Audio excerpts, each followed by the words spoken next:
Amigas y amigos, muy buenas tardes tengan todos ustedes.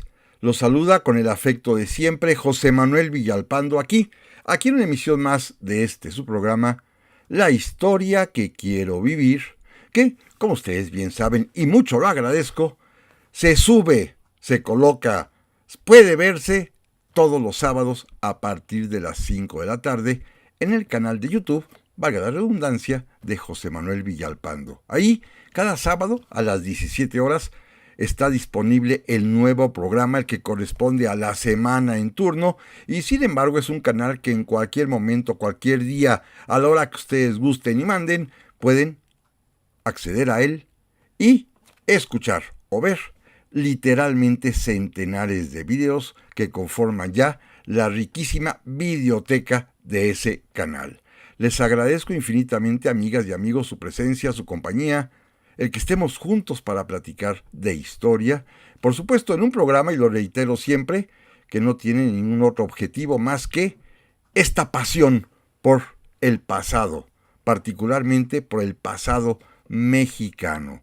Naturalmente no hay ningún objetivo de lucro, no está monetizado, no se percibe ningún dinerito por esto, es simplemente por el gusto, por el placer, por la emoción de compartir con ustedes lo que somos y lo que hemos sido a través de la historia. Les agradezco infinitamente su atención, su compañía, y les reitero que están a su disposición, como siempre, las vías electrónicas que permiten comunicarnos, bien sea a mi correo villalpandohistoriador@gmail.com, a mi página de Facebook Villalpando la Historia, o también a los comentarios que permite este mismo canal de YouTube. Amigas y amigos, sean todas y todos bienvenidos, y si les parece bien, vamos a iniciar el programa de hoy. Y para esta ocasión quisiera que recordáramos un tema que a mi juicio es sumamente importante porque tiene que ver con los orígenes de nuestra nacionalidad mexicana y que además en los tiempos modernos contemporáneos ha vuelto a acentuarse de manera, pues a veces desaforada e inclusive en ocasiones violenta, no solamente por cuestiones físicas, sino la mayor parte de las veces por un encono verbal.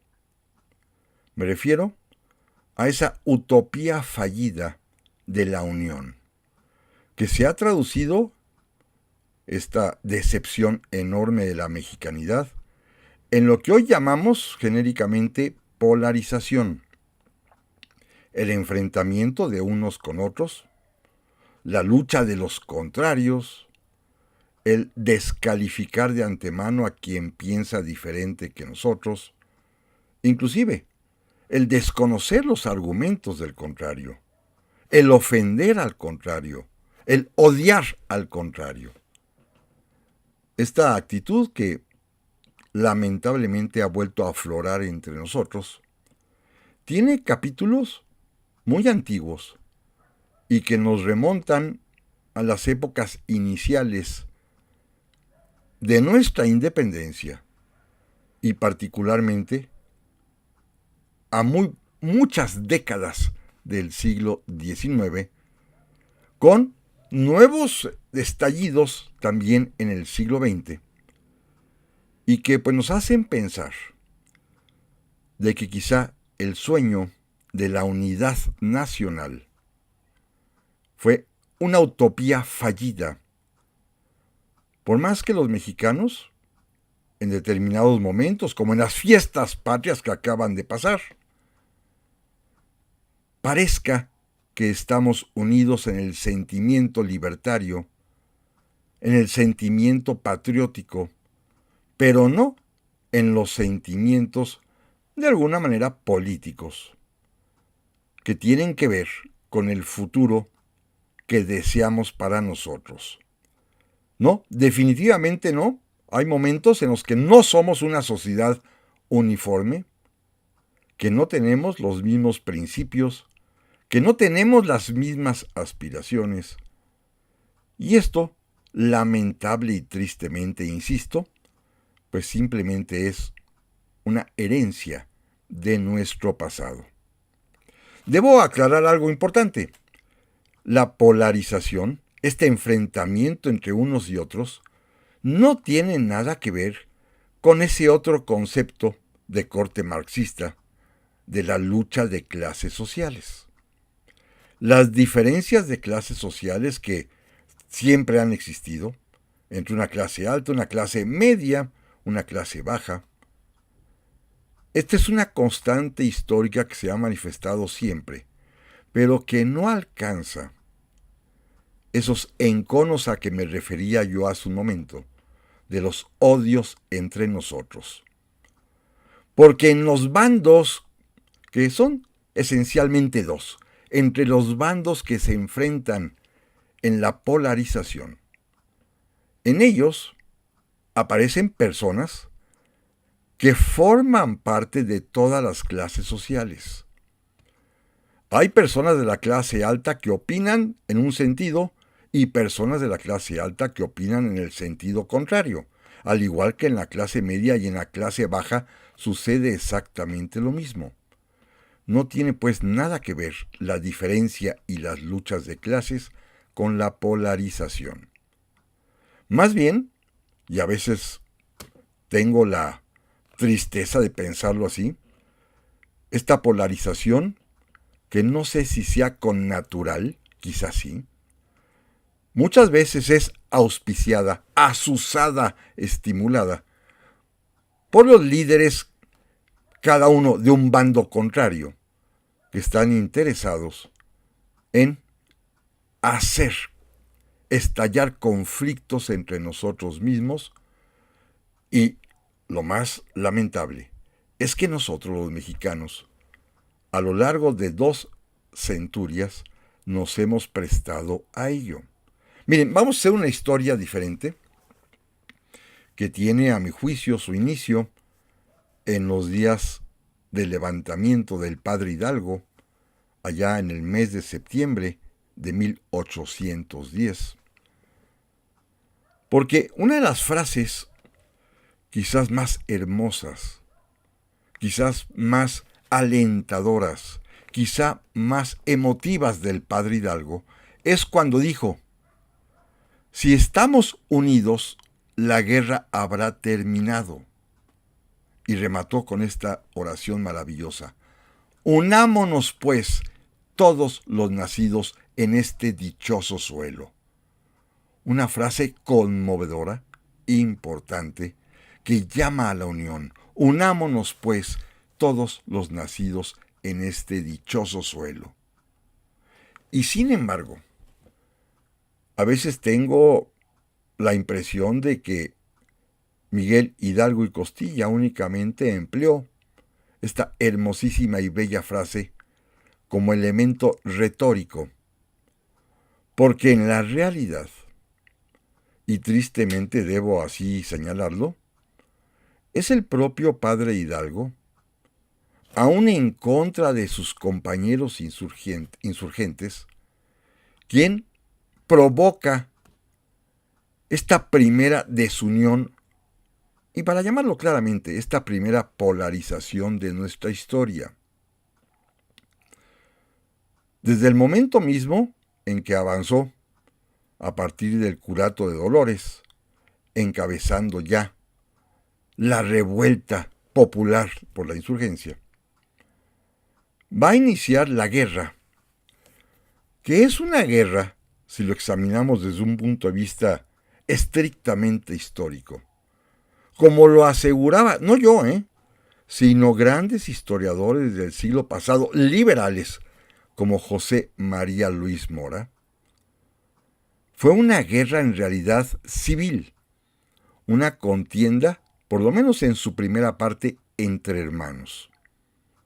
¿Por qué digo esto? Bueno, porque la hueste insurgente, la gente que seguía al padre Hidalgo, con las que formó este primer ejército de la libertad que él encabezaba, estaba formada, como el propio Hidalgo, por criollos, por mestizos, por castas y por habitantes originarios de aquellas zonas.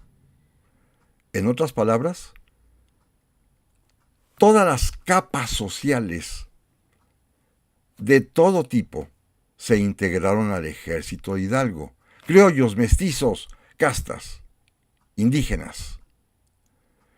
Pero fíjense ustedes que, curiosamente, sus enemigos, el ejército realista, el ejército del virrey, en ese momento, cuando estalla la independencia, también está formado no por españoles, si acaso habrá uno que otro que son los altos mandos, pero el resto de las unidades, sus mandos, sus coroneles, tenientes coroneles, mayores, capitanes, tenientes, subtenientes y la tropa, los sargentos, los cabos y los soldados, todos ellos también son novohispanos.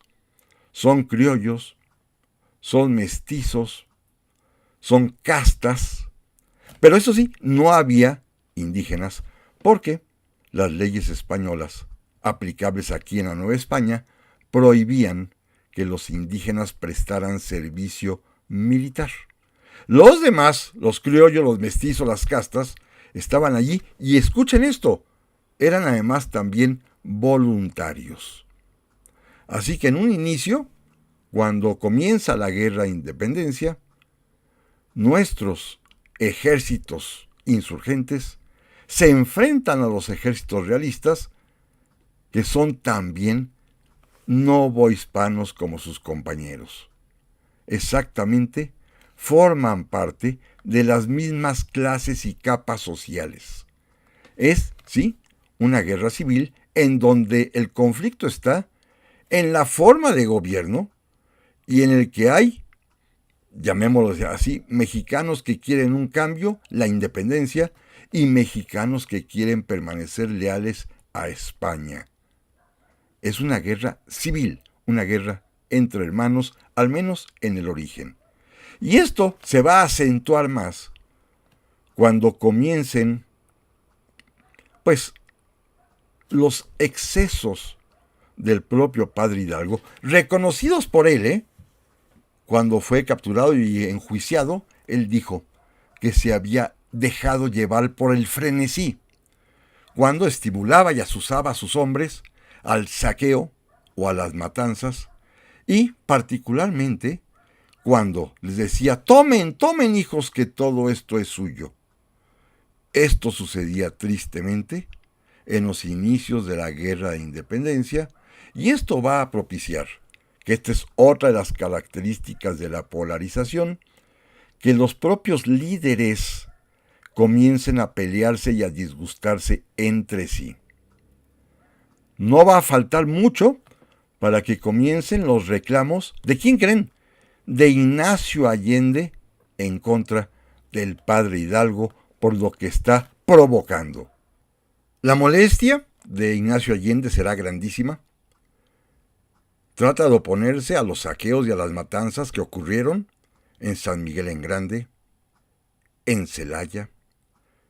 La de la Alhóndiga de Granaditas, que fue una auténtica carnicería donde murieron más de 400 personas refugiadas en ese edificio, donde efectivamente había españoles, pero también había muchos criollos, muchos mestizos que fueron degollados por las huestes insurgentes, y no se diga pues las matanzas de españoles que organizó aquel famoso torero marroquín en la ciudad de Guadalajara con la tolerancia del padre Hidalgo.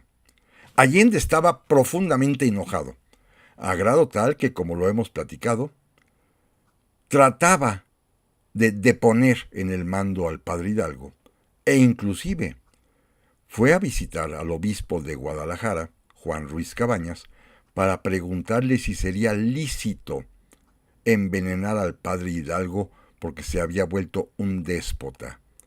No lo consiguió, pero todos sabemos que después de la derrota de Puente Calderón, cuando avanzaban hacia el norte, en la hacienda de Pabellón cercana a Aguascalientes, en una junta de guerra, Ignacio Allende convenció a los demás subordinados, como Aldama, como Jiménez, de que ya era tiempo de quitarle el mando al padre Hidalgo.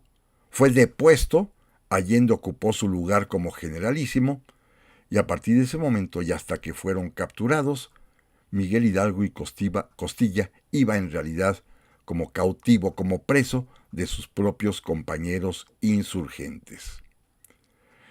Esta extrema polarización había ocasionado disgustos entre los propios caudillos.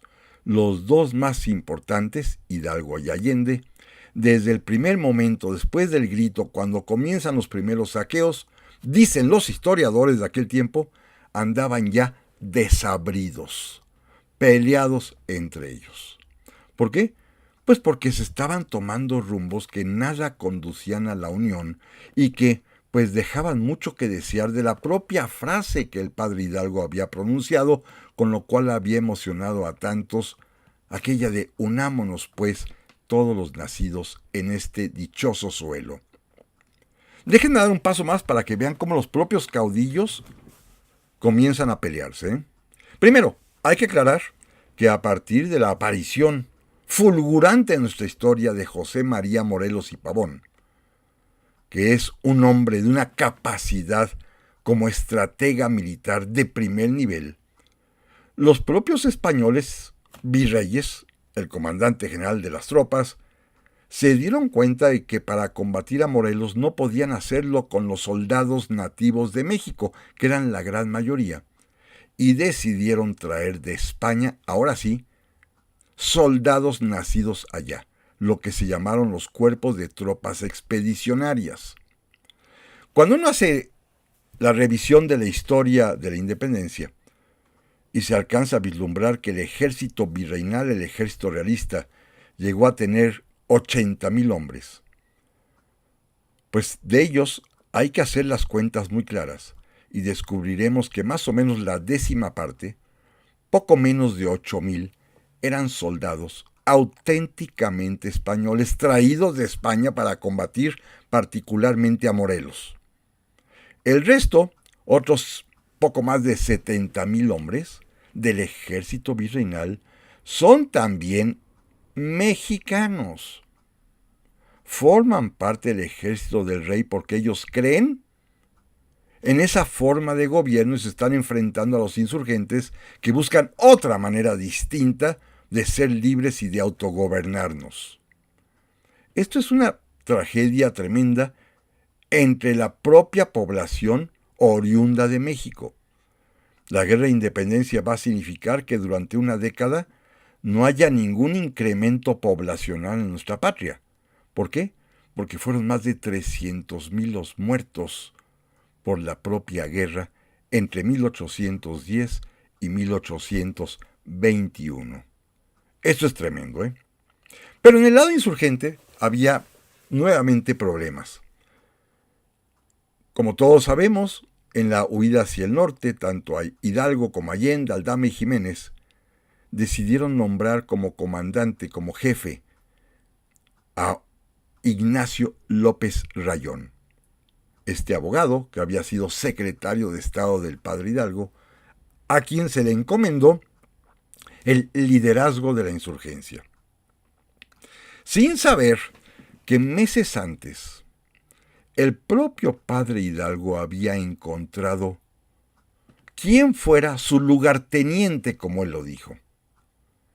En aquella famosa entrevista de entre Charo e Indaparapeo, cuando José María Morelos fue en búsqueda de su maestro para que le explicara cuáles eran los motivos y los alcances de la guerra que había iniciado. El padre Hidalgo descubrió, con ese talante que tenía de conocer a los hombres, que José María Morelos era precisamente el indicado para continuar su obra, y le otorgó el nombramiento de su lugarteniente con el encargo, entre otros, de convocar a un congreso. Y López Rayón tenía también el mismo encargo. Con un poco más de celeridad, el propio López Rayón logró convocar a lo que se llamó la Suprema Junta Gubernativa en la ciudad de Zitácuaro, como una especie de órgano de gobierno colegiado insurgente, pero pronto se enteró que José María Morelos, que comenzaba a figurar de manera brillante y notoria en el campo de batalla, estaba convocando, siguiendo el mandato de Hidalgo, al Congreso de Anáhuac que se reuniría en la ciudad de Chilpancingo.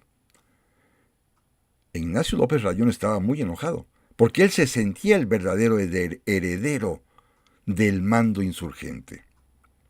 Sin embargo, los triunfos de Morelos, su personalidad también avasalladora, su sencillez, humildad, pero sobre todo su visión de estadista, fueron poco a poco ganando terreno, a grado tal que López Rayón tuvo que presentarse voluntariamente en Chilpancingo para exponer frente a ese Congreso sus argumentos, que resultaron totalmente desbordados, porque López Rayón todavía pedía una lealtad al rey de España, con una figura mágica que él presentó en el documento llamado Puntos Constitucionales, donde decía que la soberanía nacía en el pueblo, radicaba en la persona del rey allá en España, pero lo ejercía aquí el Congreso mexicano.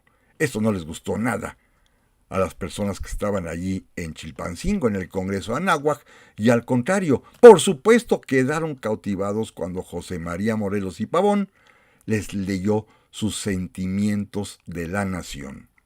Con esto, afortunadamente, el pleito entre Rayón y Morelos quedó atrás. Rayón, resentido, sí tuvo que retirarse al Bajío, pero quedó como caudillo indiscutible en esos momentos José María Morelos y Pavón, que va a provocar también celos entre los suyos, A pesar de su visión como estadista, como estratega, los envidiosos insurgentes, que hay que decirlo tal cual, comenzaron a intrigar en su contra, y los propios miembros del Congreso de Anáhuac, ya trasladado a la ciudad de Apatzingán, lo van a despojar del mando para que el Congreso se asuma como soberano, como ellos decían, y, finalmente, al privarlo de toda oportunidad para ejercer sus dotes, particularmente las de militar, como todos sabemos, al de relegarlo únicamente como escolta del Congreso, Morelos va a ser capturado, enjuiciado y ejecutado, dejando a la insurgencia sin un comandante.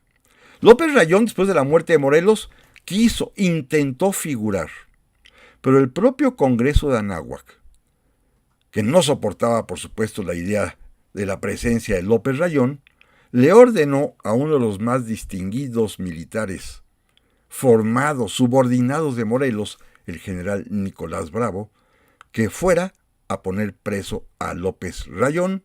Lo consiguió, con esto lo aplacó. Lamentablemente, tanto López Rayón como su captor Nicolás Bravo fueron también a su vez capturados por los realistas. A la muerte de Morelos, como todos sabemos, sucede una especie de bache histórico de 5 años, 5 largos años, en que la insurgencia mexicana casi es sofocada. Y si nos preguntamos por qué sucedió esto, la respuesta es terrible, porque los principales herederos de Morelos, sus subordinados más destacados, de los que él mismo habló muy pero muy bien en su proceso, los generales Vicente Guerrero, Guadalupe Victoria y Manuel Mier y Terán, cada uno de ellos se sentía el heredero legítimo de Morelos. Cada uno quería ser el comandante supremo de la insurgencia, cada uno sentía que tenía los merecimientos, y lo más increíble, comenzaron a discutir entre ellos, comenzaron inclusive a combatirse entre ellos, pero sobre todo, colocado cada uno de ellos en cierta zona del país, Guadalupe Victoria, por ejemplo, en las montañas de Veracruz, Manuel Mier y Terán en los llanos de Tehuacán, cercano hacia Oaxaca, y por su parte Vicente Guerrero en las montañas del sur, en lo que hoy es Taxco e Iguala. Cuando los realistas decidieron atacar cada uno de estos puntos, ellos, los 3 insurgentes, decidieron no apoyar a los demás. refugiarse en sus territorios y dejar que cada quien hiciera frente a los realistas. Y los realistas con esto lograron sofocar la independencia. El primero en ser derrotado fue Manuel Mier y Terán, que aceptó el indulto, ser perdonado por el rey. Guadalupe Victoria no, jamás quiso rendirse y prefirió, cuando ya no tenía elementos militares ni podía ya resistir el acoso realista, prefirió esconderse en una cueva en las montañas veracruzanas y, como todos sabemos, el último reducto de la insurgencia, el que no se rindió y aguantaba perdido allá en las montañas del sur, fue Vicente Guerrero. Y a partir de ahí inicia otro capítulo importantísimo en nuestra historia. Tras estos 5 años en que la independencia parecía ir apagándose, sofocándose, de pronto, en el bando contrario, en los realistas, aparecen los signos de desunión. Hasta ese momento habían hecho una campaña de 10 años y habían controlado a la independencia, derrotando a Hidalgo y después a Morelos, después, sofocando a los 3 caudillos que sobraban. Y de pronto hay desunión en el propio bando realista, cuando Agustín de Iturbide decide ser traidor a su rey, desleal al sistema virreinal y tratar de unirse con los antiguos insurgentes para formar una nueva patria. Y de él es la idea, pero que fue aceptada, negociada, platicada con Vicente Guerrero, el último de los caudillos insurgentes. Pero de esto, amigas y amigos, vamos a platicar en un momento más. Ya estamos aquí, amigas y amigos, para la segunda parte del programa de esta semana, en el que estamos platicando acerca de los orígenes de la polarización, de los conflictos entre nosotros mismos, los mexicanos, que, a mi juicio, se inician en aquellos años de la independencia. Decíamos hace un momento que cuando ya la independencia, el movimiento insurgente parecía sofocado, entre los propios realistas, entre ellos, hay un movimiento de desunión. Se pelean entre los propios realistas cuando Agustín de Iturbide decide desertar de las banderas del rey que había defendido y unirse a los insurgentes. Esto es un momento importantísimo en nuestra historia, porque es la primera y quizás de las muy pocas ocasiones en que los mexicanos logramos ponernos de acuerdo en algo. Eran 2 visiones del mundo polarizadas, absolutamente diferentes y contrarias, las de Agustín de Iturbide y las de Vicente Guerrero. 2 maneras totalmente opuestas de ver a México. Cada uno tenía sus ideas que habían defendido con las armas en la mano durante 10 años. Cada uno tenía sus propuestas, cada uno tenía sus aspiraciones, pero sin embargo, los 2 se dieron cuenta con un elemento de inteligencia básico, de que era mejor unirse, estar unidos, para conseguir el fin principal, el bien último, la máxima aspiración, que era obtener la independencia, la libertad, la soberanía de la patria mexicana. Guerrero había luchado por eso desde 1810, 10 años antes. Iturbide apenas se había dado cuenta, por lo menos unos años atrás, aunque no se atrevía, cuando a uno de sus compañeros le dijo: tan fácil que sería ponernos de acuerdo todos para conseguir la independencia. Pues sí, tardó en darse cuenta, pero finalmente lo hizo. Es Iturbide quien propone a Guerrero una serie de, primero, acercamientos y de posturas para ir negociando, para pactar, para llegar a acuerdos, que esto fue lo más importante. Repito que coincidían en un objetivo supremo: la independencia y la libertad de la patria. Diferían, sí, pensaban radicalmente distinto en cuanto a la forma de gobierno que tendría esa nueva nación.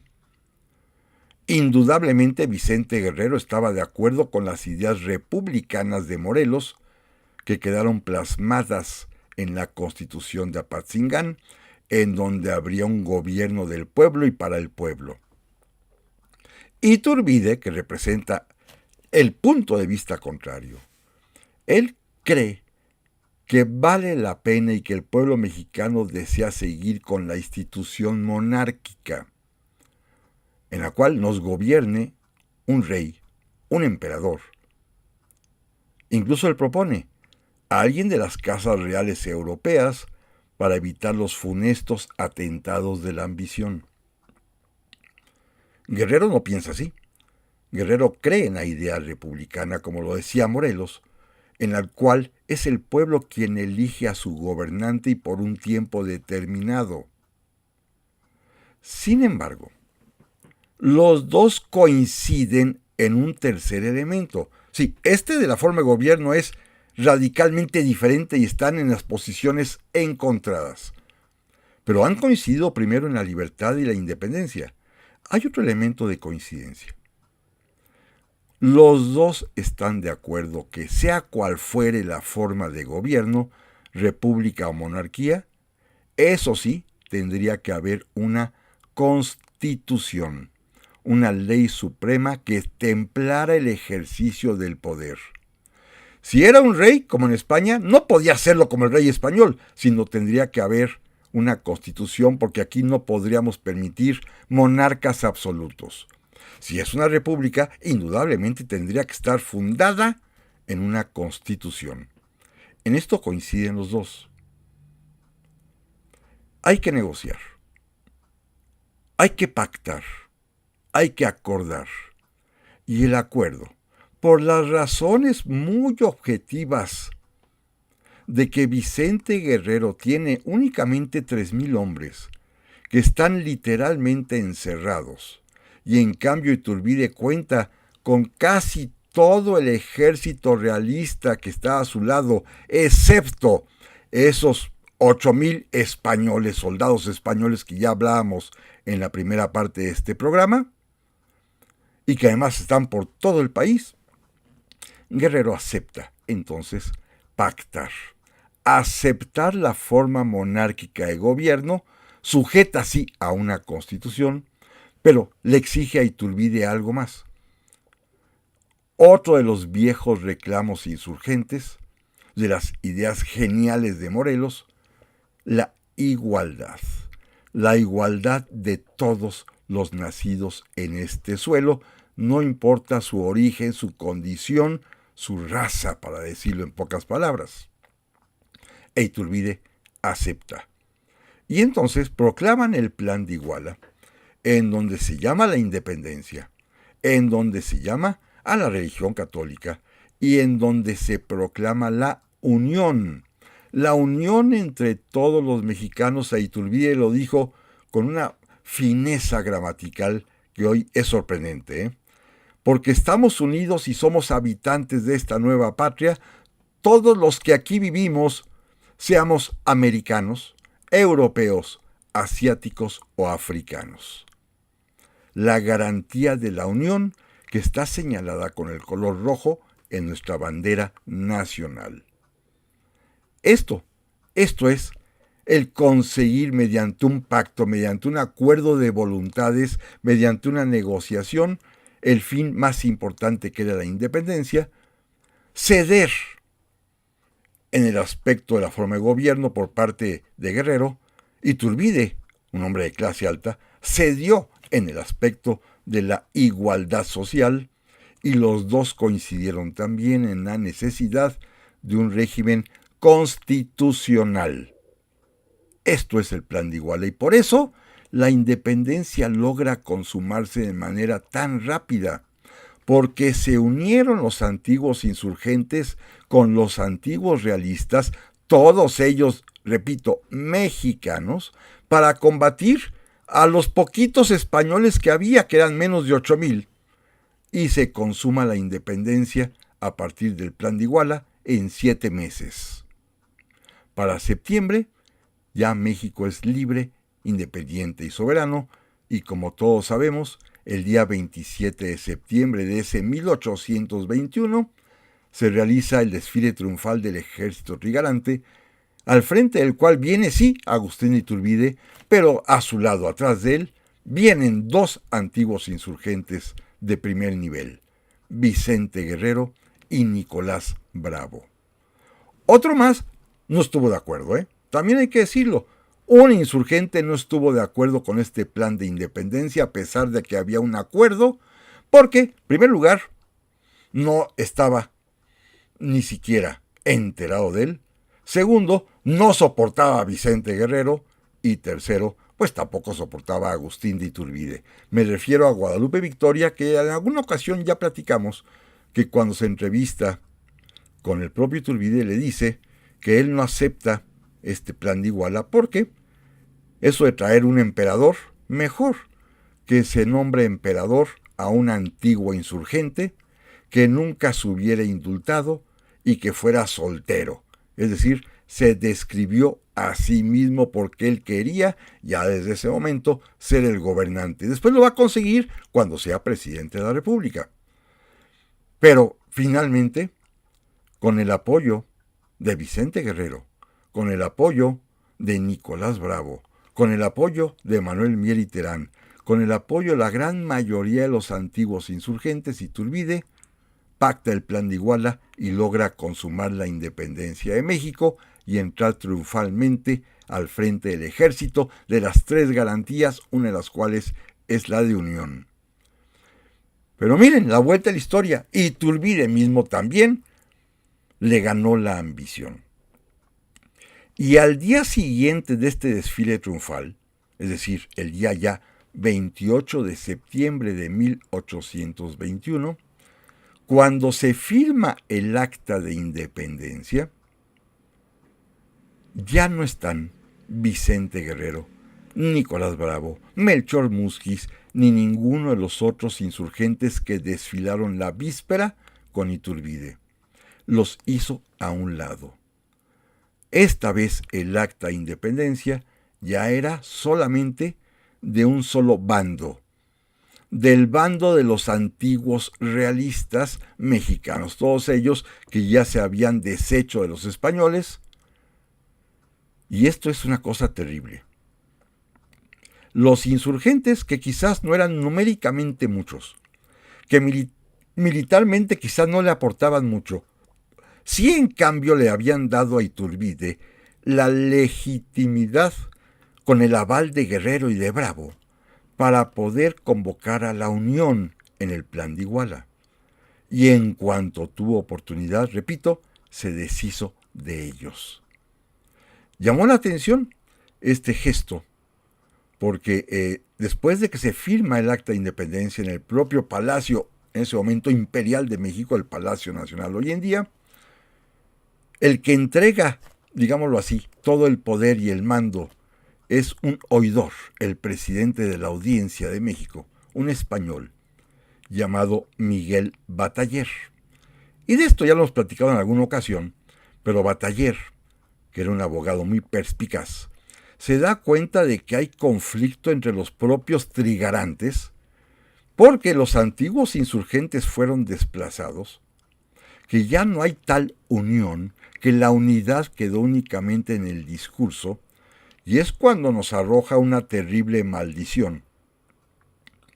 En el momento en que el propio Miguel Bataller le dice a los que están allí reunidos que el peor castigo que tendrán los mexicanos por haberse separado de España será el ser gobernados por sí mismos. Gobernarse a sí mismos sería nuestro peor castigo, y nos lo echó como maldición, tristemente, Y sí, eso aconteció. Fíjense que hay una razón histórica, de alguna manera ideológico-jurídico-política, que explica esta división, el que existan hasta el día de hoy dos bandos contrarios. No tengo ni siquiera nombre para calificar a cada uno porque han adoptado a lo largo de la historia diversas denominaciones. Pero fíjense ustedes en este detalle curioso. Hablamos hace un instante de que el día 28 de septiembre de 1821 se firma el Acta de Independencia, pero seguramente todos y todas ustedes recuerdan que ya contábamos con otra Acta de Independencia, otra más. Allá en septiembre, octubre de 1813, en Chilpancingo, el Congreso de Anáhuac, bajo la inspiración de José María Morelos y Pavón, también proclamó otra Acta de Independencia. Claro que tienen diferencias. La de Morelos se llama Acta de Independencia de la América Septentrional, porque aún no se conforma lo que será México. La de Iturbide se llama Acta de Independencia del Imperio Mexicano. Las dos coinciden en declarar la libertad, soberanía de la patria con respecto a España para convertirse en una nación libre y soberana al tenor del concierto mundial. Las dos reconocen a la religión católica como la básica y única de esta nueva nación, y las dos coinciden, por supuesto, en que somos capaces y soberanos para dictarnos nuestras propias leyes y gobernarnos. Pero discrepan, son diferentes en dos asuntos. Uno, primero, por supuesto, en la forma de gobierno. El Acta de Independencia de Morelos habla del gobierno del pueblo representativo y popular, una república. El Acta de Independencia de Iturbide, por supuesto, proclama la monarquía constitucional. Diferencias que ya sabemos que existían y que habían sido conciliadas en el Plan de Iguala, pero finalmente Iturbide se deshizo de los antiguos insurgentes. Hay otro punto menor pero importante, en el cual también difieren.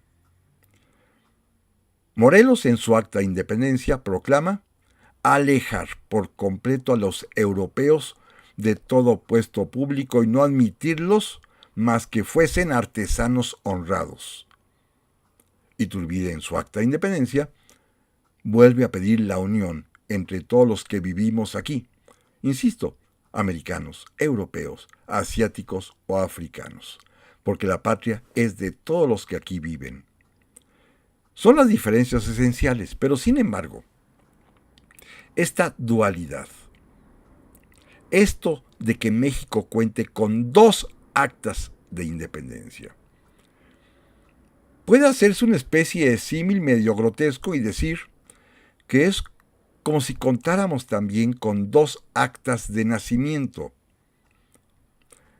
Actas de nacimiento del pueblo mexicano, de una misma madre patria, pero de dos papás diferentes, de dos padres distintos. El acta de nacimiento signada por Morelos, el acta de nacimiento signada por Iturbide. La misma madre patria, los mismos hijos que somos el pueblo mexicano, pero dos padres distintos con dos ideas diferentes. Esto que parece una obviedad, tiene una trascendencia enorme.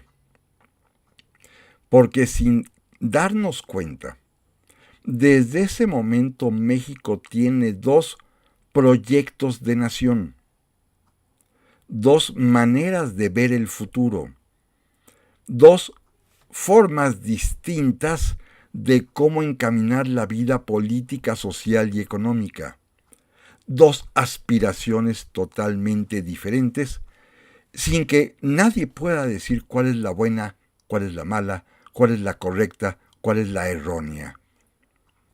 Porque han tenido defensores.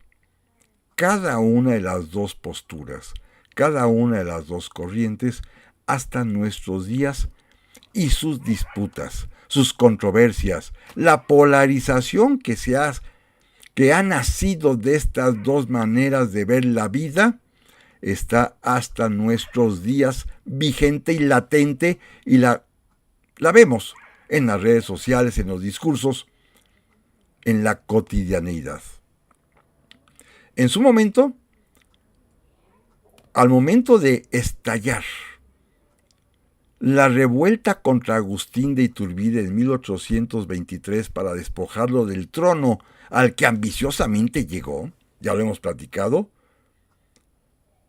Iturbide hace todo para finalmente traicionarse a sí mismo y nombrarse emperador. A partir de ahí, México se va a bifurcar en dos posiciones políticas que, repito, están vigentes hasta nuestros días con distintos nombres. De alguna manera, la idea nacida a partir del acta de nacimiento mexicana suscrita por Morelos, y la contraria, las ideas surgidas del acta de nacimiento firmada por Iturbide y sus seguidores hasta nuestros días. No porque quieran hoy en día una monarquía, no porque quieran hoy en día unas presencias extranjeras, no porque quieran los otros a su vez una república como la pensaba originalmente Morelos con tres ejecutivos, 3 presidentes. No, nada de eso. Las ideas de fondo siguen vigentes hasta nuestros días. Miren, han tenido distintos nombres. Los seguidores de las ideas de Morelos se van a convertir, por influencias también extranjeras, en la famosísima logia yorquina, que va a tener una participación capital durante medio siglo en México. Los yorquinos a su vez se convierten en federalistas, a su vez se convierten en liberales. Más adelante, después de un interregno de paz dictatorial, pero sin embargo paz al fin, van a ser los revolucionarios de avanzada, van a ser inclusive los nacionalistas, los populistas y hoy en día, claramente, quienes defienden un proyecto político que está en el poder. Hay una clara línea de continuidad ideológica, por lo menos, al afirmarse casi como hijos de Morelos, y lo tienen a mucha honra. Por su parte, los contrarios, los que al día de hoy son vituperados como hijos de Iturbide y de Maximiliano, por supuesto, son aquellos que han mantenido esta línea ideológica del Plan de Iguala, del Acta de Independencia, firmada por Iturbide, que se van a convertir después en masones escoceses, de la logia escocesa, que van a ser los centralistas, que por supuesto van a ser los conservadores de antaño, que después serán calificados de porfiristas o reaccionarios, que más adelante serán los de la derecha, que después también se convertirán en neoliberales. Es simple y sencillamente el cambio de etiquetas que nos atribuimos, pero que corresponden a dos visiones diferentes de ver a nuestra patria, pero sobre todo dos visiones distintas de lo que son las aspiraciones de nuestro país. Sí ha habido momentos de unidad, sí ha habido. Muy pocos, ¿eh? Uno, por ejemplo, ya lo platicábamos, el que se logró con el Plan de Iguala por lo menos durante 9-10 meses. Otro más. Fíjense que el propio presidente Benito Juárez, después de liquidar a los conservadores, a los imperialistas, de ejecutar sobre todo a Maximiliano, pero más que nada a Miguel Miramón, que era su principal contradictor, a partir de estos fusilamientos de Querétaro, el presidente Juárez dictó la amnistía, perdonó a todos los demás y le pidió a un intelectual partidario suyo, también indígena, el famoso literato político y militar Ignacio Manuel Altamirano, que iniciara una campaña de unidad. ¿Y cómo? Pues reuniendo, por lo menos en academias literarias y con un periódico que él llamó El Renacimiento, a los intelectuales liberales con los intelectuales conservadores, y lo pudo hacer. Y más adelante, para continuar con esta paz y unidad que empezaba a trabajarse, el presidente Porfirio Díaz le va a encomendar a otro destacadísimo y muy importante pensador mexicano, don Justo Sierra, también ayudar a la unidad. Para lo cual dirigió un periódico que llamó Periódico Liberal Conservador para reunir a todos, y lo consiguió, ¿eh? Los liberales de antaño y los conservadores de antaño, durante los primeros 20 años del régimen porfiriano, se mantuvieron unidos. Claro, don Porfirio exageró, se quedó de dictador, desoyó inclusive el consejo de Justo Sierra, que exactamente en el año 1900 le dijo que ya era momento de que lo sucediera la ley y no que permaneciera en el poder, y esto va a provocar el estallido de la Revolución Mexicana, primero para echar al dictador, después para derrotar al traidor Victoriano Huerta. Pero nuevamente, fíjense, amigas y amigos, qué doloroso, los propios revolucionarios vencedores en 1914 se pelearon entre sí. Los que seguían a Venustiano Carranza y a Álvaro Obregón se van a enfrentar a los que seguían a Pancho Villa y Emiliano Zapata, constitucionalistas contra convencionistas, e iniciaron la peor parte, más sangrienta de la Revolución Mexicana. La propia revolución, como todos sabemos, van a matarse a sí mismos sus caudillos, van a pelearse durante estos años con revueltas internas que van a culminar hasta que llegue don Lázaro Cárdenas al poder y él, con don Manuel Ávila Camacho, nuevamente consigan lo que se llamó en ese tiempo la unidad nacional, que consiguió sobrevivir por lo menos hasta el año 2000-2005, con todo y una transición democrática que los mexicanos resolvimos de manera pacífica y ordenada, y pudimos derrotar y vencer al antiguo PRI dictatorial, que sí había conseguido por lo menos hasta el 68 la unidad nacional. Esta unidad nacional, en la cual los mexicanos más o menos en una gran mayoría coincidíamos en un cambio democrático, y se logró a partir del año 2000, perduró unos cuantos años más.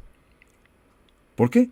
Porque así es quizás nuestra conformación, así es quizás nuestra genética social, nos da por pelearnos entre nosotros mismos, pero con una razón histórica fundamental, porque México cuenta con dos proyectos de nación, derivados cada uno de ellos de dos actas de independencia, de dos actas de nacimiento, la que dará origen al pensamiento, llamémoslo así, liberal revolucionario de avanzada, de izquierda, y la que da origen al pensamiento conservador reaccionario de derecha neoliberal, una firmada por Morelos, la otra firmada por Iturbide.